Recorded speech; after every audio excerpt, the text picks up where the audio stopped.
My name is David Brown. I'm interim head of the Department of Curriculum and Instruction, and I'd like to welcome everyone to the second in a series of panel discussions. This one entitled, What Will Learning Environments of the Future Look Like? There's a great deal of complexity in education and educational reform, and faculty in curriculum and instruction look deeply into these complex issues in our scholarship. We wanted to find a way to celebrate this scholarship and to bring this scholarship to a broad audience.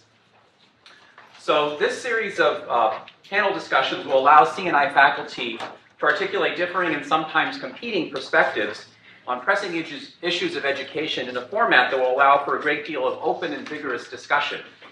Unlike many talks where there are a few minutes at the end for questions, we wanted to make sure that at least half of each session was available for open discussion of the issues. Distinguished moderators from outside the department will help to bring fresh perspectives and examination of these issues and will help to guide the open discussions. We look forward to continuing these invigorating discussions, and we certainly hope you'll be able to attend future panels in addition to this one. But now I'd like to focus on today's panel. Learning is at the center of any educational context. If we don't want students to learn, then why have an educational context? But what is learning? A rather widespread, often implicit assumption about learning is that it's the accumulation of information. Under this assumption, the learning environment would involve a teacher or a textbook or some other information source providing information to the student who would then commit that information to memory. But numerous investigations into learning, both historical and modern, have shown that this is not a full picture of learning. As such, learning environments need to take these insights about the complexities of learning into account. The panel today will discuss a number of issues around creating powerful learning environments to engage these complexities of learning. These questions include: where will learning take place? What learning opportunities will those environments make possible? How are decisions made about the learning opportunities to offer? How do these environments allow collection of data on learning? And how will these environments improve equity in learning opportunities? So I'll leave it up to the panelists to say more about these and other issues, but I did want to say a little about each of the panelists before they speak. I'll say a little bit about our distinguished moderator, Michael Twidale, before the open discussion. Lora Bresler is a professor of aesthetics education. Her research at the beginning of her career focused on the then cutting-edge curricular and social uses of technology in the 1980s and the new learning environments that they provided. Her other research work focuses on the curriculum of arts education, where the learning environments of museums and performing arts centers can augment traditional classrooms, offering opportunities for engagement, perception, conceptualization, and inquiry. Robb Lindgren is an assistant professor of educational technology. He conducts research on technology-enhanced STEM learning environments, especially those that use tangible and motion-sensing technologies to augment physical activities in classrooms and museums. He believes that learning environments of the future will embrace the embodied nature of learning by putting more emphasis on hand gestures, whole body movement, manipulation of objects, role-playing, and simulation. Emma Mercier is also an assistant professor of educational technology. She studies the role of social interaction in learning and computer-supported collaborative learning in classrooms. She examines how emerging technologies can be integrated into classrooms to provide tools for students and teachers. Her work spans a range of disciplines and ages, including elementary school math and social studies, middle school science, and engineering in higher education. Karla Moller is an associate professor of literacy education and associate head for graduate programs in the Department of Curriculum and Instruction.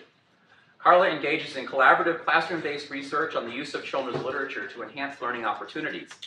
Some of her research focuses on digital tools that afford extended literature engagement and increased literacy instructional equity.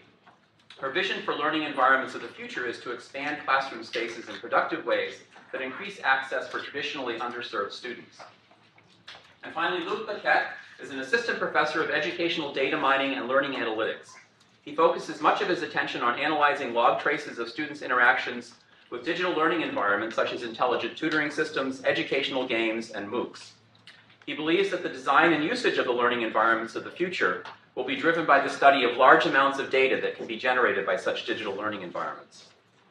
So at this point, I'd like to invite Lora Bresler to start us off, and after each of the others will briefly present their perspective. Each presenter will have 4 minutes, which should allow us a good amount of time for open discussion. I will turn it over to Lora.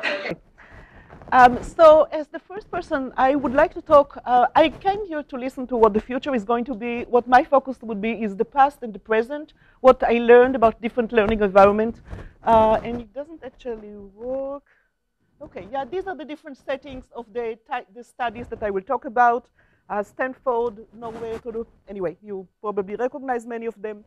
It only when I started to think last week about this talk that I realized that in the 80s, really inspired by my colleagues in technology, my dissertation in the 80s was about technology. And this was early in technology. I did it because Seymour Papert heard Seymour Papert talk about how it's going to revolutionize. I was inspired. Anyway, short story, the findings of my study was that the curriculum in the mid-80s then had absolutely no impact at all on the curriculum. It was music education and theory then. And the second thing that was quite baffling and intriguing is that the people that were really musical dropped out of the lab. The people that persisted using computers for this particular music theory were people that were tone deaf and completely not musical. And they were also the ones that got an A or A+. The people that were really musical, engaged, performing, composing, got lower grades and dropped out. And we can talk more if you want to stop me in the corridor or if we have time for questions. But I was really intrigued, and one of the issues is, what does it take to be successful in school, right? I mean, and what kind of learning environment, what do they support? So that was not extremely successful. Then when I came here, I decided I wanted to continue to work on computers, went to uni high, found people using Plato. I don't know if anybody has seen it.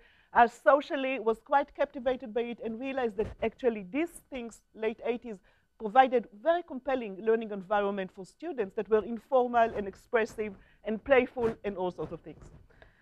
Okay. So this is, you know, I've done the static education, art education studies since also the late 80s. There were three types of schools, and I will try to keep it short. The schools that were ordinary used museums and performing centers, which is really what I want to talk in the 2 minutes or whatever it is that I have left, or less, okay? Okay, I should speak more quickly. The ones that were powerful learning environments were the ones that where the arts were integrated, and these were ones that were got the Getty Award for whatever to support them. Very powerful, and they changed, revolutionized the whole curriculum, and part of it was that it provided experiential learning, that it engaged students in a very meaningful and personal way. It was inspiring, it allowed them to create and bring also things together. So it really was used very powerfully. I do want to touch, because some of you have taken my classes or send your students, this is a quotation by Dewey, and Chris Higgins has a brilliant paper, 2 papers, and the notion that we need in life in general and in qualitative research, which is what I talk in the last minute, to be able to see more. And so that recognition is limiting. And so one of the things that I do in my doctoral students is send all of us to museums. And museums, it's true that we can use the technology in the classroom, but there is something in the actual experience of being in a museum and seeing the richness of the artwork and the richness of the setting that one can get into noticing more, seeing relationship, the whole as a whole, and lingering, which is really important to stay with something for sustained time and to be able to take it in. So this is in a minute, and this is the syllabus, but we probably don't have time for that. So the last slide. So what is it about this learning experience? Well, it's being able to stay longer with something, which is essential for qualitative research, but really for anything that you want to do well in life in terms of education, to be able to look between the different, the objective, the subjective, the created, so to be able to look at what it is that we are studying, involvement of the whole person, being able to conceptualize. Extremely important to be immersed and see more in order to generate ideas and conceptualizations. Yeah, and I could talk more, but I won't risk my relationship with my department head. Thank you.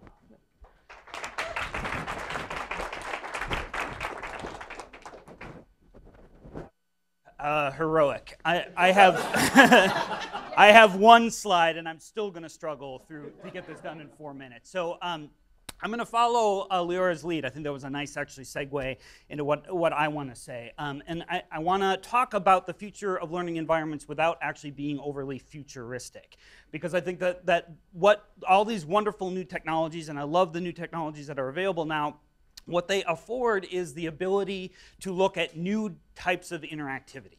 And first and foremost, that's what my interest is in this space, is how do we sort of look at new types of interactivity, whether it be interactivity with content, with science, with history, interactivity with other people, with the people right next to us, with people online, or interactivity, almost more importantly, interactivity with oneself. So how do we see oneself, opportunities for one to reflect upon one's own learning? How is it that I know what I know, and how is it that I'm able to do what I do through that knowledge and understanding?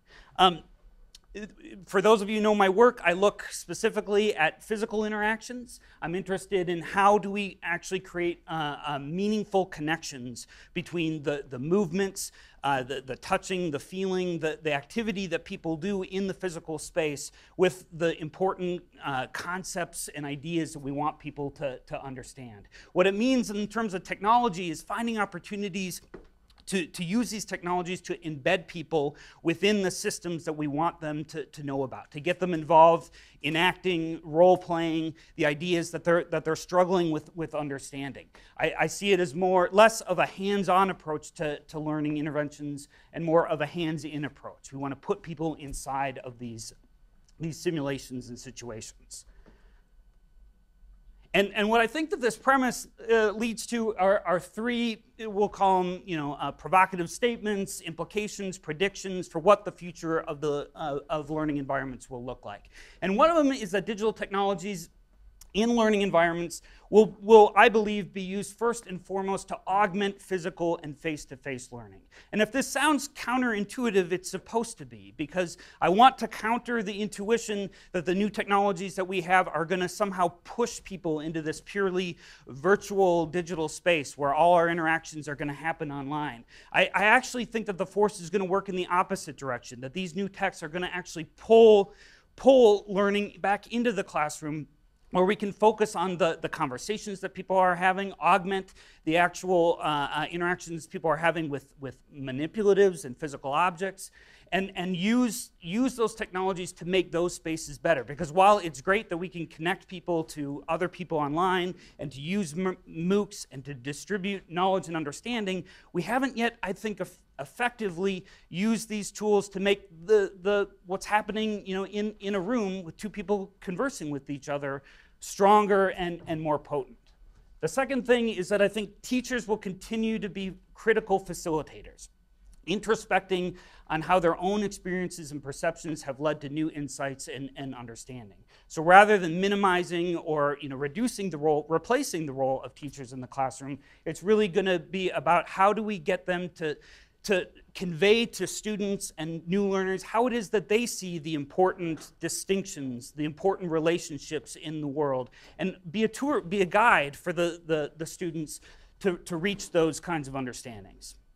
And finally, I think learning assessments, this dualism between learning and experience and assessment is going to continue to break down, that we can get powerful feedback from the actual environments, from the actual experiences that we have, and use new techniques, data analysis and other techniques to augment those experiences and allow the experiences themselves to be the assessments and allow the learner to make those assessments about their own learning and understanding.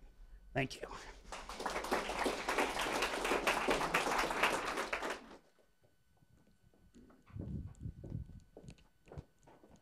Okay, my competitive nature is going to make me try and get to the end before the buzzer goes, but we shall see.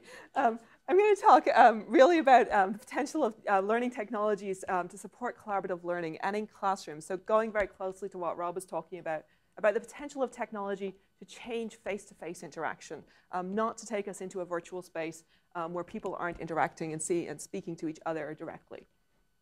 When I talk about collaborative learning, I am talking about activities where students get to co-construct knowledge, not activities where they're just merely working on a problem in a group that could potentially be solved by a single student. So we're really here thinking about opportunities for students to engage in authentic problem-solving activities where they're building new knowledge. Why collaborative learning? Why do I think this is where we should be going with classroom technologies? We know from research that it increases learning, and it also increases transfer to novel problems. There's a fair amount of research that tells us that engaging in collaborative problem-based activities increases persistence for females and minority students in STEM disciplines. And there is this huge need to prepare our students to go out into the world and work with other people. Why is this hard to do in classrooms? When you put students in a group, we all know this, we've all probably done it. It's really hard to know what's going on when the students are working in the group. It's hard for the students to talk to each other and explain what their ideas are within their group, and it's hard for the teacher to monitor 3, 4, 6, 12 groups of students as they're working in the classroom, ensure they're all having a valuable learning experience, ensure they all leave the class knowing what the learning goals were for that class, and make sure that everyone in this classroom is engaging at the appropriate level for that student. So what do I think technology, or what do we need? We need tools for students to create joint representations. We need mechanisms to share work in progress. We really need to use technology to move beyond the like, hey, tell me what your group was talking about kind of feedback at the end of a class. And we need tools for teachers to understand during the collaborative process what's going on. And I think Luke is going to talk a lot more about the potential of technology and learning analytics in this kind of area. The tools to support creation, this is an example of some of the work that we're doing here at the moment, looking at using devices that students have in classrooms already, the tablets that exist. Can we actually network them so every student in a group is actually working on the same screen on their own devices? So if I draw on my screen, the rest of the people in the group see exactly what I'm drawing, providing a different way of doing joint representations. We are, of course, anyone who knows me knows I'm also looking at big screens. And so looking at whether collaboration differs when groups work around one large screen or when they work around multiple small screens that have the same display. For tools to move from small group to whole class conversation, a really simple potential here is being able to allow the teacher to take what a group is working on and project it to a joint display. So the kids can actually have a real conversation, really authentic representation of what they actually did. So instead of saying, hey, this is what we worked on, they can say, we did this, and we did this, and we did this. And that gives both the group talking and the classroom an actual understanding of what was going on. From the research we've done on this, we are seeing that this really does help kids, particularly those who actually present in the class, reach higher levels of reasoning about the tasks that they're working on. It also has the potential for us to look at multiple groups simultaneously. So 4 groups solve a problem in different ways, and this comes from work I'm doing in the engineering department. If being able to display different pathways that students took to a solution and compare them is really important. So a group may have one experience, but they can actually understand what went on in the whole classroom. Tools that provide insights for teachers. This is one of the most exciting directions I think technology can go in. This is actually from a class I used to teach in England, where the students were tweeting from their groups as this is us really trying to get into this. Ow, damn it. Anyway, another one looking at getting teachers to look at the live math that the kids are doing. So really giving them ways of informing the pedagogic decisions they're making based on the data that the kids are creating while they're working in groups.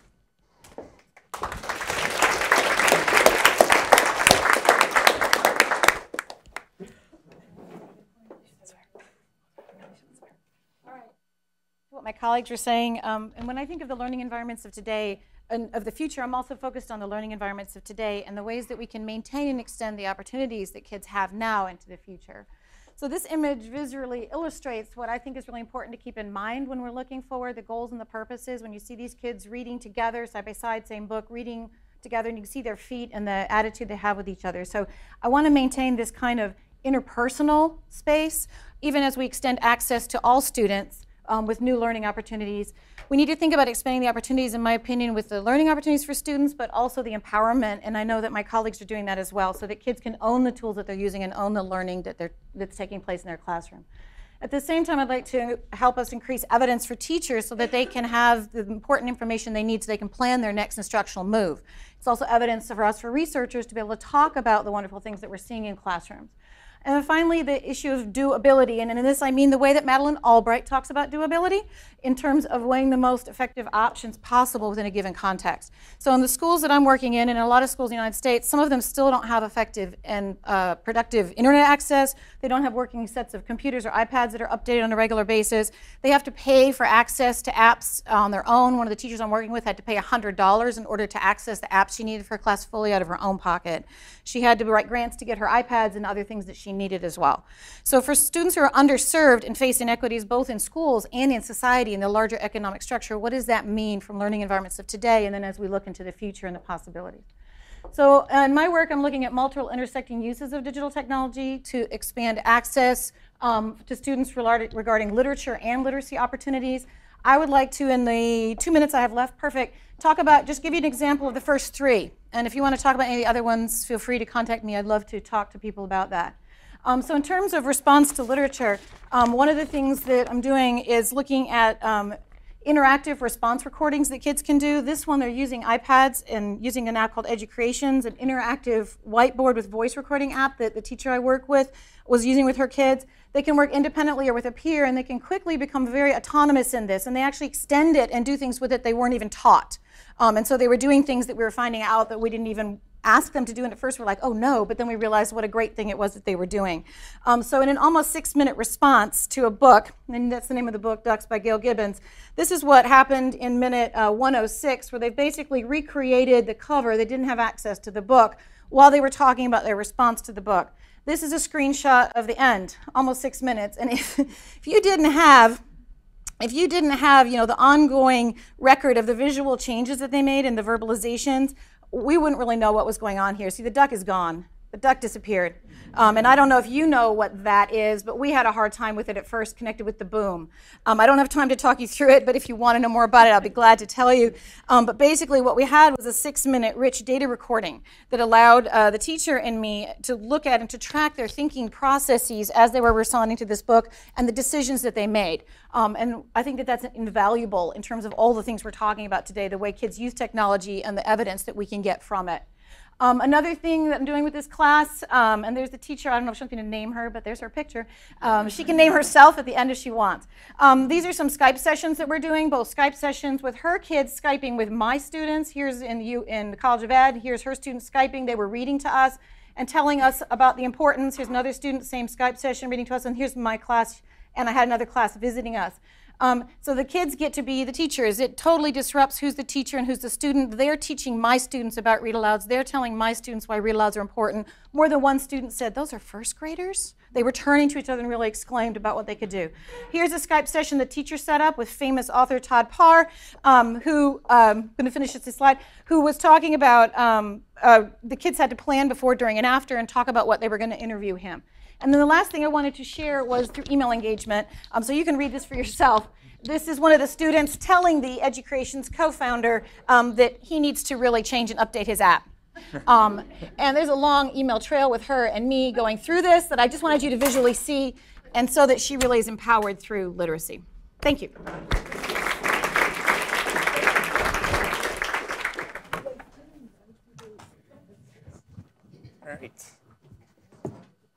All right, so for my part of the panel, I thought I would start with a not so bold statement and say that computers are everywhere. And if we went around the room, probably we would see that most of the people actually have computers with them right now, maybe even more than one. So you have desktop computers when you're working at home or at the office. You have got laptop computers when you're going somewhere. You've got tablets computer if you need even more mobility. If you don't have any access to any of those, you have your cell phone that has a computer in it, and we're even at a point where we have computers and watches now. So computers are everywhere, and this is also true for education. The more we go forward, the more computers are integrated in education because we know they have a lot of power to motivate students. They have power to reach students that might be more difficult to access. So we have educational games to try to engage students with learning. We have intelligent tutors to support problem solving. We have simulation environments for running experiments that might be difficult to do if you don't have access to a lab. You can run them on the computer. For distance learner, we have MOOCs. We have online classes. So we have a lot of digital learning environments that are being used right now, and I can only see it as increasing in the future.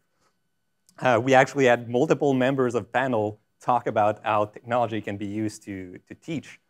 And so when students use those environments, one of the things that we get more and more, we didn't have much before, but now we get more and more, and it's going to continue to increase, is a lot of data.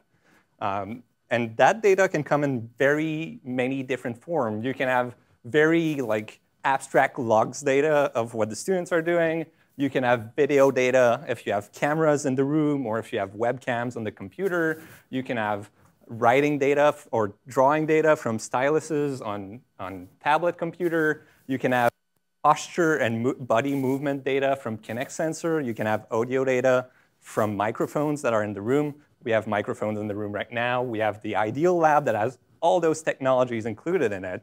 So we have a lot of data that comes from the learning environments. Now the question is, what can we do with that data? And how can we use that data to improve the learning environments of the future? And I won't go into details about what we can do exactly about the data, because there's a lot of things we can do. But for example, one of the things we can do, and in some of the works I've done, is we can leverage the data to study how students interact with the learning environments. And then once we know a little bit more about how students interact with the learning environment, then we can build models that are able to recognize those behaviors. And then we can use those models to try to study how they impact the learning outcomes of the student. Robb earlier was talking about how technology allows students to interact differently with learning. Maybe the data collected through those new technology where students are more embodied with the learning process can be used to study how exactly is that embodiment of the learning process help students learn better. And so I think that with all the analysis we can do on data, the learning environments of the future will be driven by data to some extent. So one of the very kind of obvious way would be if you're working with a digital learning environment, then the data that student is producing live in real time can be used to adapt the learning environment in real time to support student learning. But you can also, you can also build tools to support student and teacher visualization tool that tells us what the students are doing in the learning environment. And to another extent is you can use the data just to study in general, how do students learn, and then take that and use that to improve the design of learning environments, whether they're digital or not. Thank you.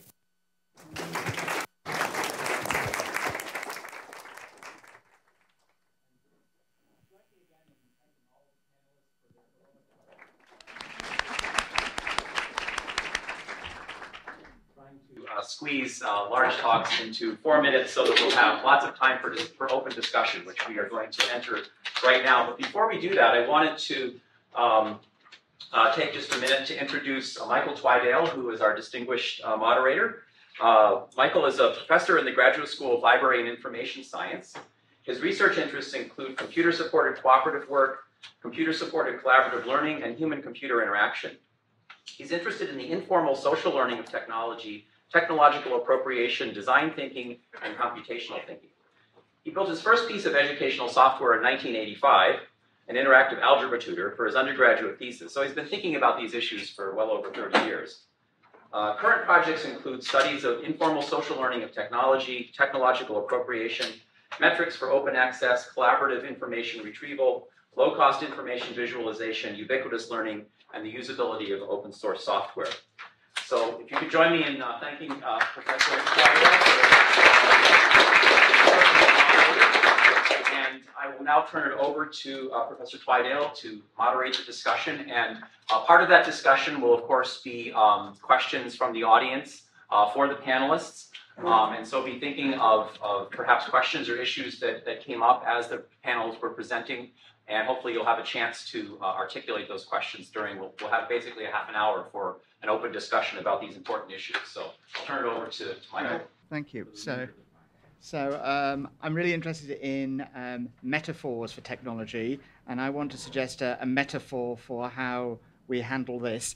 And so the metaphor is the auction house. Okay, so anytime you feel like asking a question, try and surreptitiously grab my eye, put your hand up. In other words, you don't have to wait for the 1/10 of a second between when the last speaker has responded to the last question, and you've got to put your hand up as faster than everybody else is putting their hands up, which is really a rather inefficient way of doing it. So you can put your hand up at any time, and I'll try and grab your eye, and then I'll feed in those questions when the speaker has finished speaking. So anytime you want to grab my attention, fire away. I'm stacking them up. Just a broad question. I'm a student. Who owns my intellectual activity or data in an institutional context? Okay, and I'm really thinking about Luke here, because as there's an increased interest in students' activity, it sort of shifts the relationship, I think, between the institution and the student itself. Okay, if this were a classroom and that camera was facing here, we'd have to give permission for all the people here, okay, to get, in a sense, just monitoring their learning activity. But in a digital sense, we don't, okay? So how do the ideas of permission and consent shift and change as we begin to see students themselves as potential data points, okay? Does my enrollment in this institution implicitly allow you to analyze my learning activity vis-a-vis online, vis-a-vis MOOC, vis-a-vis any sort of Moodle activity? How does that work? Yes, and this is a very good question. I wish I had the perfect answer for it. I don't. I think it's a very, very important issue that you don't want to start collecting data about all those people and then start using the data in any way you want. I think in my research, personally, it's been more, we collected data for the purpose of doing research, so then you do go and get consent from people because you're going to be collecting data for research. Now, if you need to, you could collect that data for research using consent from people so they know that it's going to be used for research, and then you can use the data to build those models, build study learning, and then there's a lot of things you can do in the classroom without collecting data based on the results you got from your research. So if I'm talking about my models of students' behavior in intelligent tutoring system, you need to collect data to build those models. But once you want to apply those models to the system, you don't need to keep any data that comes out of the system. You can still apply them. Same thing for webcams. Even if you have a model that's based on webcam, you don't have to keep a record of the actual webcam feed for more than maybe 15 seconds to apply the model. So that's one way that you can, to some extent, kind of mitigate the fact that you don't want to collect all that data about students. Now, whether or not the students should have access to all that data that we collect is a very good question.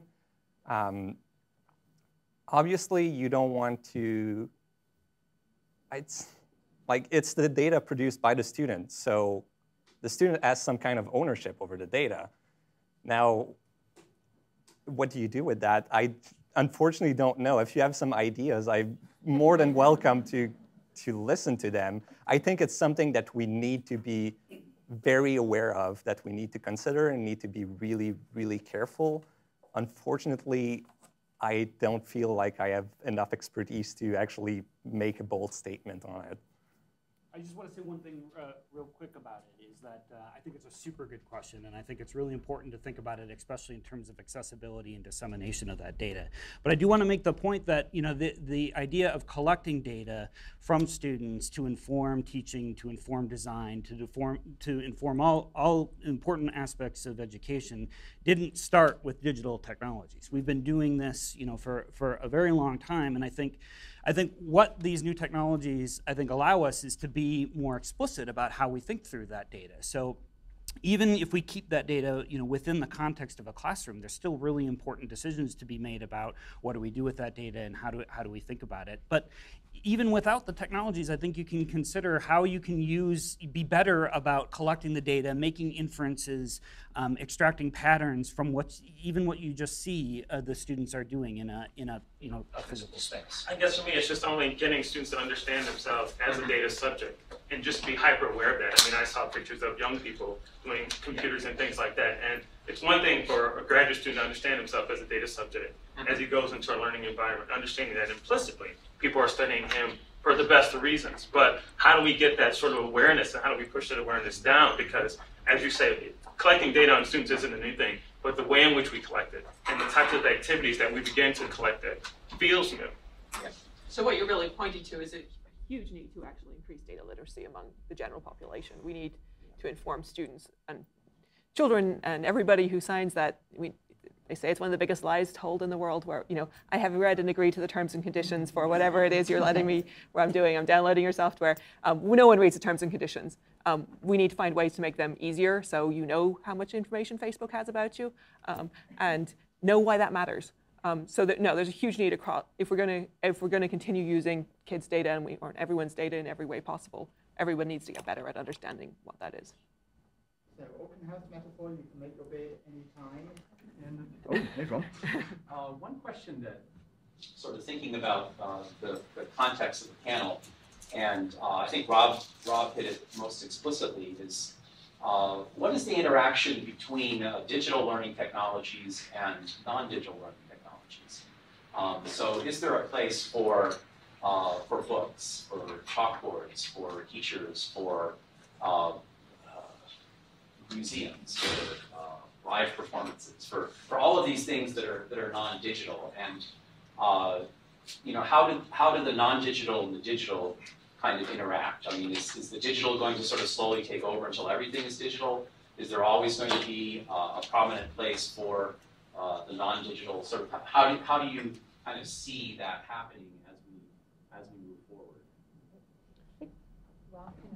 No, I want to let my colleagues answer. I was going to say, I feel like that's what I do. I mean, that's what I do in terms of the balance between what does it mean to be in a physical space with a physical object, holding it, being physically with people, touching. That's why I started with that picture of the kids and looking at their feet and looking at their body language and looking at how they're interacting. They're sitting side by side reading the same book. They're still collaborating. They were reading the same thing, and then they slowly morphed into wanting to read together and leaning in a different kind of relationship. That's the piece that I feel like we can't lose. I feel like when some of our things that we do online, and Emma mentioned Facebook, we feel like it's bringing us closer, and yet I think it's putting a lot of distance between us. So what I'm really interested in are the ways that these wonderful technologies that we can use, that everybody was talking about, can enhance that interactivity that Robb was talking about, the embodiment. When I started my graduate school, I was in foreign language education, and we did something that Asher called TPR, total physical response. And it was actually way back then, before all this digital learning, of how do we use our bodies to learn. So I think it's an interesting connection to what Robb and what the technology is affording us now. So I see that those both are extremely important, especially with some books. My students were just saying this week, the physical book, when it went across the gutter, across the double-page spread of the book, was a very different experience than the ones who read the digital version, because they got one page at a time. And in some, for example, graphic novels or graphic nonfiction, this was a graphic memoir, the double-page spread across the gutter was the experience. And that was lost in the digital version. That's not always the case, but those are the things we have to keep in mind, in my opinion. Just one thing. Yeah, and actually also, I think Karla, or much of what Karla said is very relevant. Such as we really need to use technology because there is so much there. It helps us prepare and conceptual organizers. And one of the issues that is always open-ended is to say, well, did it really make a difference that we saw this particular artwork or this particular thing? There are different kinds of embodiment. They can all be useful or relevant or not. So I think it highlights, because sometimes people are not aware of what, I'm clearly overstating, I hope, but what experiential learning that is not technological can afford. And so actually being able to reflect on that and to see what we get from each, what are the learning opportunities, is really, really important. So they work in tandem.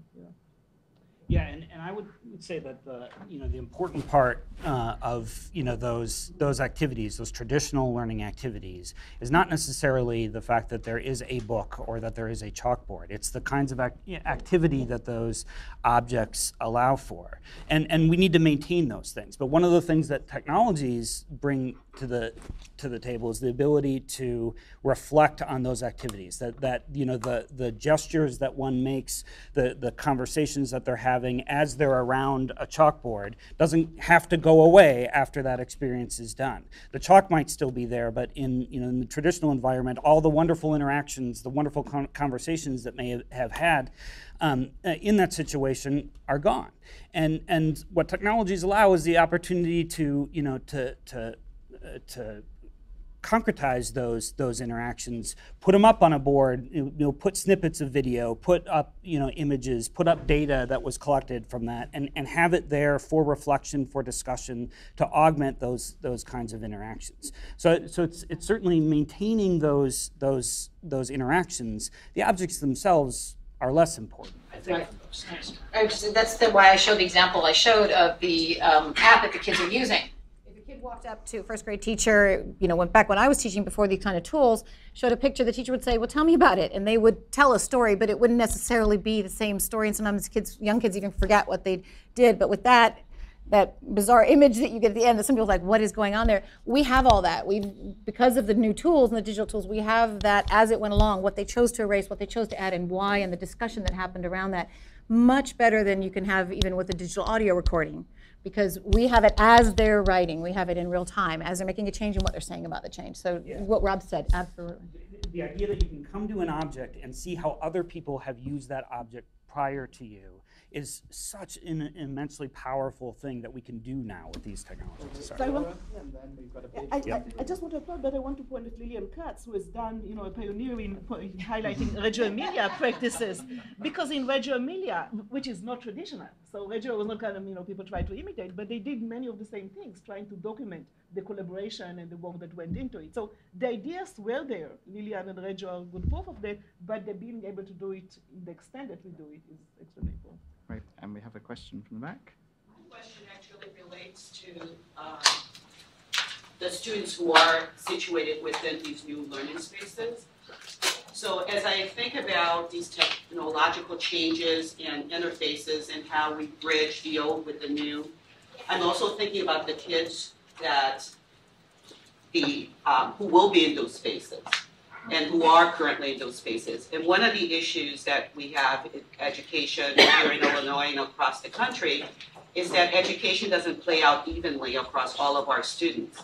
So as I think about the education of kids who are language learners, who are minorities of different nature and how they're composed in those spaces, we know that those kids, typically our old structure has not always met their needs in the fullest sense. So if the question were to be posed in terms of how these new contexts, classroom structures, will help us re-envision, address the needs of these kids, how do we go about that? How can I look to this to help me rethink those spaces and rethink those students and what I do with them? Okay. Yes, Sue, stop. I think that's key. I mean, that's such an important point, as you guys all know, and as you know, Yuri. One of the things I can just say, even from, for example, the Skype sessions, I can't see your face, but I'm looking at you around you. From the Skype sessions is the students on our campus who are predominantly white, predominantly middle class, predominantly female, predominantly monolingual, but not always. So we need to be careful and not make assumptions about our own students. But they were turning to each other and going, those are first graders? Look at what they're doing and the faces that they're seeing and the kids that they're seeing, the kids who are reading aloud to me. I mean, to me, that does a lot to dispel a lot of the mistaken ideas they have about who learns and who can learn. The other thing is, to me, is using these in classroom spaces, especially with kids who don't have access because of the socioeconomic inequities in our country and in the world, but especially in our country. A lot of kids don't have access to iPads. They don't have, some of the kids that we're working with don't have access to the internet. So being able to email me, for example, about what they're thinking about when I'm not there and talk to me. One of the students started calling herself Dr. Madeline. I mean, that's a pseudonym, but the doctor's not. She started envisioning herself in another role. The students who talked to Todd Parr started envisioning themselves in another role. Different things that we're doing open those spaces to kids who obviously can do, but are often seen stereotypically as kids who can't. And so that's, I think, a really important part. The app also allows them to use whatever language they want to use, whatever dialect they want to use. It can be recorded. And for example, if a classroom teacher does not speak Spanish, the recording is there and she can go to someone who does, or Vietnamese, or whatever language, French, whatever language the kids bring. She or he can take that to someone who does and actually hear what the kids are thinking about and get a deeper understanding of what they're doing that she or he wouldn't be able to do in the space if they didn't have that recording along with it in real time. So I think those are some of the ways, hopefully, that this can allow those spaces. But I'll turn it over to my colleagues so I don't monopolize. We have another question stacked up. Anybody want to add something at this stage? Maybe just a quick note. I think technology can both be more inclusive and more exclusive. Some people are not technology literate, and then if you include them in technological environment, it's going to not be as effective for them. Or maybe some people, because of their socioeconomic status, they don't have access to those technology, so you're excluding them using the technology. On the other hand, technology can allow you to access people that would be out of reach to some of the instruction. You can see that with MOOCs a lot, where people in different countries take MOOCs from university in the US, and they're using it to get access to some learning opportunities that they wouldn't have otherwise. But then you also need to be careful when you look at that, because I think, personally, I think is one of the issue in my field right now, we don't really look at it, is you've got data from diverse population of students, and then you look at the data, you analyze it, you build models, and then you get a model and you say, oh, that model is good enough that we can use it, but you don't actually look at, is there any specific biases in how the model fails? Maybe the model is really good at the majority of students, the majority population of students, but then minority, the model doesn't work at all, and then you're completely blocking them out of the learning opportunities for that, because you didn't think to look specifically, is my model as good on everyone, or is it really good on a subset of my population, and then it fails completely on a different subset? And not only are we not including those people, but maybe we're even arming them. So quick point from Lora, and then on to the next question. So if we talk about learning technology, learning environments beyond technology, like museums, there is interesting research, and I had the privilege of being in Brownsville and other places of high poverty where experiential learning really was extremely effective when it was introduced. And everybody benefited tremendously, but minority people, you could see the difference. The first question is right back. Thank you very much. I think most of the discussions from our professors are focused on the positive effect of the technology on the future of schools, and I think that's true. That technology will have most of vast implications for education, for learning environments. But I think there are also points of caveats that needs to be taken into consideration, because I know there are some discussions in field of education that in the future there will be no human teachers. All the instructional activities will be done by the robots, and for me this is a dystopia, and I was wondering your discussions view on that. Thank you very much. Well, I'm a technology person, and I don't believe in that. I think technology is a tool for human teacher. That's how when I look at technology, that's how I look at it. Computers are good at certain things. They're completely bad at other things. I think what we need to do is we need to study what are they good at, and how can we integrate that in the classroom or in informal learning environments. How can the human teacher best leverage the technology? That's my opinion about technology and learning. My question kind of connects to that. I was going to say that I thought maybe you guys rushed past two basic distinctions, and I know that's a little harsh because you had 240 seconds per person. So of course you rushed past most things, but the two distinctions I have in mind, one is just the basic distinction between schooling and education. It seems like you all took the question, what are the learning environments of the future, to mean, what is technology going to do to schooling? But we should just remember, right, that schooling is a very particular and strange mode of education, and technology is shaping learning in every aspect of our lives. So the other distinction is Dewey's distinction between surroundings and environment. And just, if you all don't know that, I think it's really helpful. Surroundings is the literal place we are, but the environment, then, you have to know something about the knowing subject, who we are, how you came into a situation, what you care about, what you're trying to do before you know that person's environment. Maybe some things are objective, like 105 degrees may not be good for learning, except for yoga. Maybe a blue like that is calming, but maybe not. Maybe it gives me horrible childhood memories. Who knows? So you got to know, so it just seems like if we want to talk about learning environments, we right away have to remember not to be literalist about it. And whether or not it's a museum, whether or not there are iPads hanging around, that's a very small part of the overall equation, which is what is the environment that the human subject learner is encountering. Sorry, that was a I was going to say, I totally totally agree. We did approach that from 4 minutes. I wanted to share a snippet of what I'm doing now, and it happens to be that I do work in schools. But I think it's super important, and I only talked about 3 of the points of what this teacher is doing. There's also stuff where she's sending cameras home, so the kids can use the camera in their home environment and learn with and from their parents and take pictures and talk to their parents and their family members and their grandparents and their foster parents and who's ever caring for them about their lives and what's going on with them. So it does take place in a lot of different spaces, and that's very important. And I didn't mean to insinuate, because I'm focusing on my current research in a current classroom, that would be the only type of learning space. So I agree to your speech. Next question. Just a general question. There have been research that's been done on the environmental factors with light and such that improve student achievement or the way they're engaging with the teacher, but I didn't hear a lot about how the potential effects of the inclusion of increased technology in the classroom is going to affect the student's achievement or lessen the gaps that continue to grow or be maintained in education today. So I, being a classroom teacher, haven't seen an increase in the effectiveness of my students' learning based on the increased technology in the classroom, smartboards, whiteboards, cell phones. These gaps still exist. So we're increasing these technological pieces, but what does that mean for education, the implications on achievement, and lessening these gaps? I can take a stab at this one. I think one of the things that we haven't done well enough as we look at educational technology is think about how they get implemented in classrooms. Some of my research has looked at putting the technology in different places in the classroom environment, and you see really different interactions between the kids. We've thought about the tech for a long time. We haven't thought about, to go back to the environment or the space. All of that, we still need to really understand how it plays out in a classroom context, not just how it plays out with an individual learner or a small group of learners.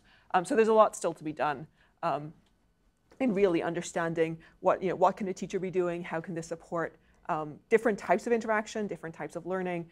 When is technology not a good idea?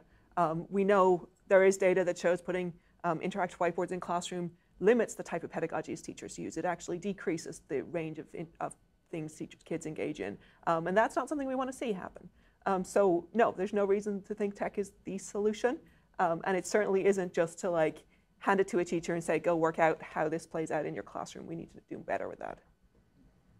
And truthfully, there's probably not just one singular gap, right? I mean, there's multiple gaps that we're simultaneously trying to bridge. And I would guess that bringing certain types of technologies and certain types of interactions into classrooms or other learning spaces, could reduce one gap while at the same time potentially opening up new gaps and new problems that needed to be solved. It almost becomes an issue of sort of gap management that we need to be thinking about the trade-offs that introducing these new experiences are going to create. So I now want to throw in the Battlestar Galactica analytic framework to all of you. I am now quoting, "All of this has happened before and will happen again." So we've had technology in schools for a long time. What are the lessons from the history of this, and how is it going to be different this time? Take it away. I think that, so I'll age myself a little bit. I grew up in a time when there were computers, but we didn't touch them. I colored on the punch cards that my dad fed into huge computer machines, and we played connect the dot with those. So that tells you a little bit about where I'm coming from. The first computer I touched was when I was living in Germany, and it had a cassette that you recorded onto and made a horrible squeaking sound, and it was amber, and we were lucky when it became green. So I think where I come from is a lot of it was technology done to you. It was technology that you were supposed to understand, you were supposed to use in certain ways. I think what I'm seeing now with the kids using iPads, for example, the example I gave, is them getting a technology, being taught to use a technology, and then innovating it on their own. The technologies are to a space where we can let them look at it, work with it, and then innovate with it in ways that teachers didn't even necessarily intend, and then learn from that in terms of where the kids want to go with their own creativity with the tool. That means that we need to get those tools in the classrooms. That's another issue, the equity issue that I think Dory and Dr. Bauer were talking about. But I think that rather than being done to, I think it's what kids can do with and how they can push and extend the technologies. And like Robb's work in embodiment, Emma's work with getting, thinking about where to put those in the classroom, all of that gets kids much more involved in programming tools and things like that, that they are not being done to, but they're doing with. And hopefully that will make a difference. The emails that the kids send, they're owning that technology, using it in the ways they want to use it. That's partly hope. I remember when I was struck by the disaster in what I studied in my dissertation, that I read that the first cars looked like carriages, and the first films were really theater cinema. So when to me you're pointing at very much what Karla was saying, coming to its own and creating its own powers. Yeah, I mean, I think we're always going to go through these cycles. It's just a matter of how quickly do we sort of learn from the data that we collect and the experiences that we have.